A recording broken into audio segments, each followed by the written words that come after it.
Let's start with the big news from Donald Trump's cabinet. Robert F. Kennedy Jr., Trump's nominee for health secretary and guy currently fighting a vulture for his lunch, has been officially confirmed. Now, I know. They said it couldn't be done. Excuse me, they said it shouldn't be done, but now it has happened. So you can now add employment to the list of things he's tested positive for. But let's move on to a big development in the war in Ukraine. And remember, during the campaign, Donald Trump made some big promises about how quickly and easily he was going to end that war.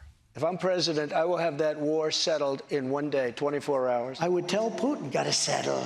I would tell Zelenskyy, you gotta settle. I would get a settlement in 24 hours, no longer than one day. I can get it ended as president-elect. I will get it settled before I even become president.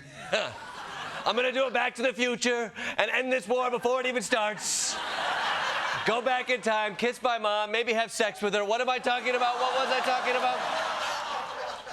So here we are, 1 month into that first 24 hours, and Donald Trump is finally ready to negotiate. But it's going to be tough, which is why he started out with a quick warm-up negotiation first, an old-fashioned prisoner swap with Russia. Let's see how it went. Russia freed a wrongfully detained American teacher. Mark Fogel returning to the U.S. after more than 3 years in Russian captivity, imprisoned for carrying a small amount of medically prescribed marijuana.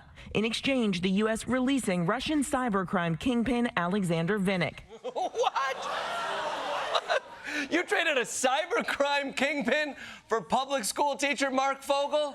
This is like if the Dallas Mavericks traded Luka Doncic for public school teacher Mark Fogel. I mean, at least the teacher we got back is the cool teacher. He smokes weed and he's been to jail. I mean, you know he's showing movies in fourth period. Also, Americans, stop smoking weed in Russia. If you need to relax, try not being in Russia.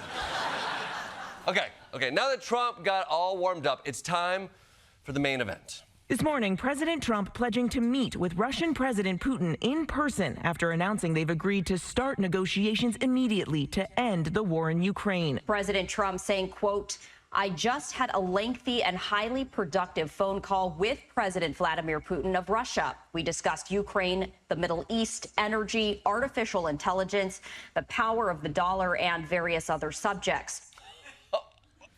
Yeah, I'd like to know what those various other subjects were. I mean, it's a tad suspicious. It's like a husband coming back from a Vegas bachelor party saying, yeah, we ate some great food, we saw the Sphere, did various other things. Anyway, you should get a prescription for Valtrex.